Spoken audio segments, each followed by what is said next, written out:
Hello again, my name's Gabe Zollner. This is the 15th of December. It's rather early. It's 23 minutes after 3 a.m. Yeah, I know, I'm an early riser. Watched a rather interesting little video. I'm going to attach the link. You're not going to have to look for it. It's chock full of interesting information. The title, Sheriff Joe Arpaio to hold press conference on Obama's fake birth certificates. There's a link so you can live stream it on Facebook. It starts at 4 p.m. Mountain Time.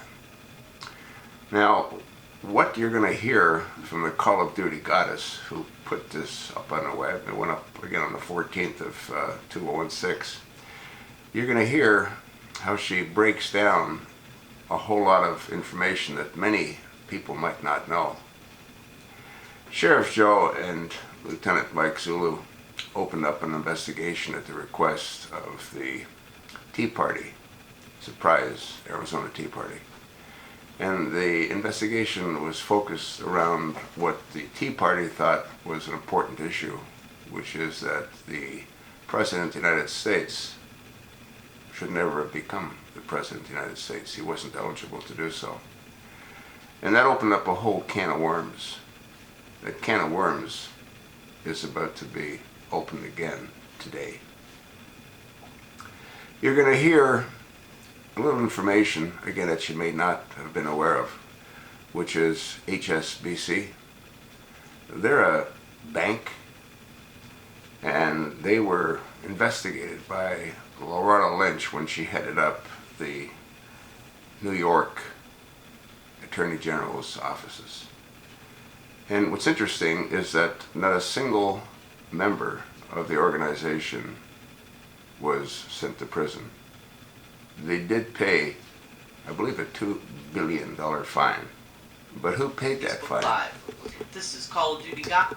The shareholders paid the fine, not the principals that did it. Matter of fact, I don't even believe they lost a dime.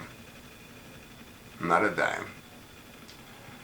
What's interesting is that the present FBI Director, James Comey, was an officer of HSBC, I believe, at that time.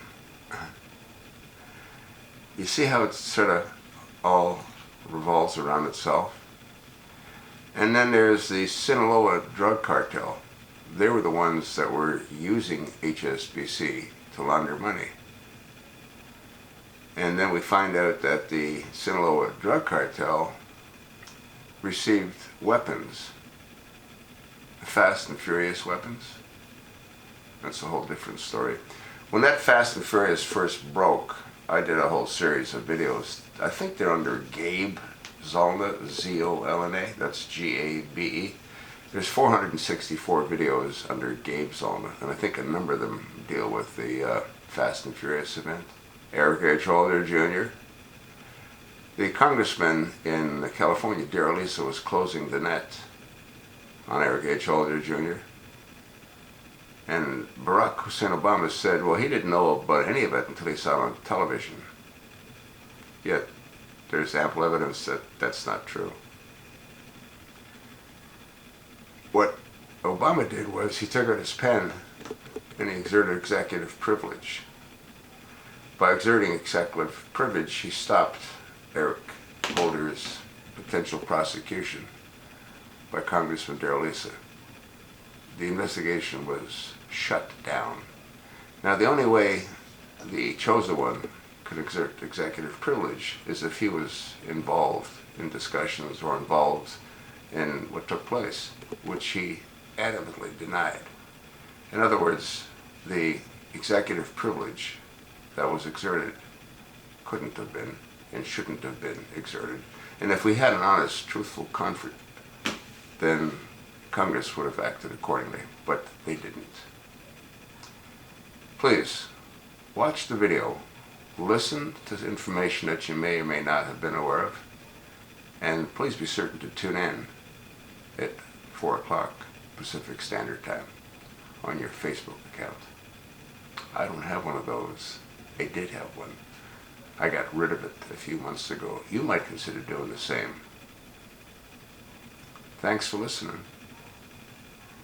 After watching the press conference this evening, let me know what you think. I plan to be there, and I plan to record the entire event, which I will also post on my channel. I'll do it in 10 or 12 minute segments, and I'll refer to them as Exhibit A, Exhibit B, etc., etc.